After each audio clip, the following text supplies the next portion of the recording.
Something strange is happening all over Europe. Airports are being shut down, fighter jets scrambled. And no one seems to know exactly what is violating the skies. Officials call them drones. The military calls them incursions. But to those watching closely, they look disturbingly familiar. Because just the last year, the very same kind of phenomena haunted the skies over the United States.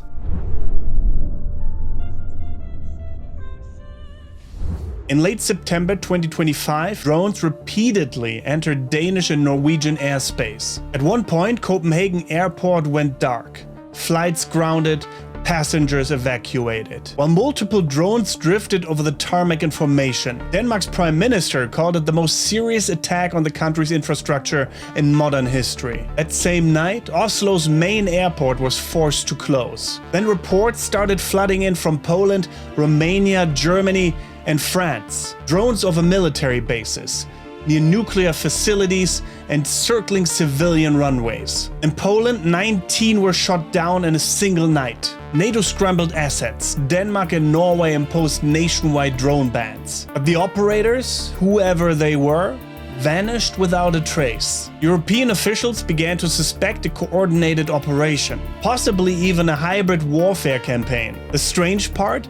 Many of these incursions happened in synchronized bursts, on the same nights across borders, as if coordinated by a single intelligence watching the entire continent. Just days after the Danish and Norwegian airspace violations, another wave of strange aerial phenomena appeared, this time far to the north, in Sweden's Luleå archipelago. At around 4 a.m., fishermen leaving the harbor near Löfsgård looked up to see dozens, perhaps between 50 and 100 glowing objects suspended silently in the sky. Some shone white, green and red, others flickered erratically. The lights didn't move fast, nor did they behave like conventional aircraft. Professional fisherman Robert Karlsson described it as terrifying. We're not talking about 10. There were masses of them, he said. It was scary. Another witness, Axel Nordmann, confirmed the lights surrounded them in every direction.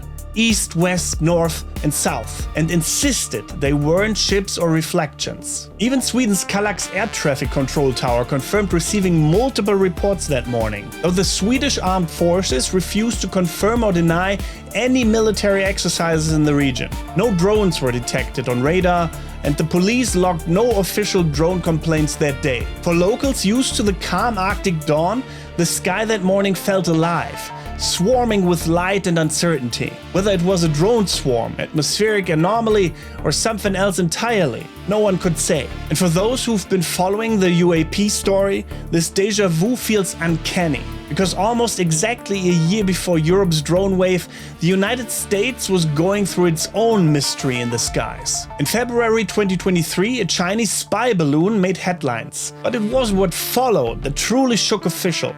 3 more unidentified objects appeared over Alaska, Canada, and Lake Huron. They were shot down, but never identified. A US general even told reporters he would not rule out anything. Weeks later, at Langley Air Force Base in Virginia, a fleet of unknown drones began flying nightly patrols. 17 nights in a row, precisely the same route each time. The drones moved in tight formation, reportedly up to 20 feet across, and forced the base to halt night training and relocate fighter jets. The Pentagon quietly involved its UFO investigation office. No culprits were ever found. A few months later, it happened again.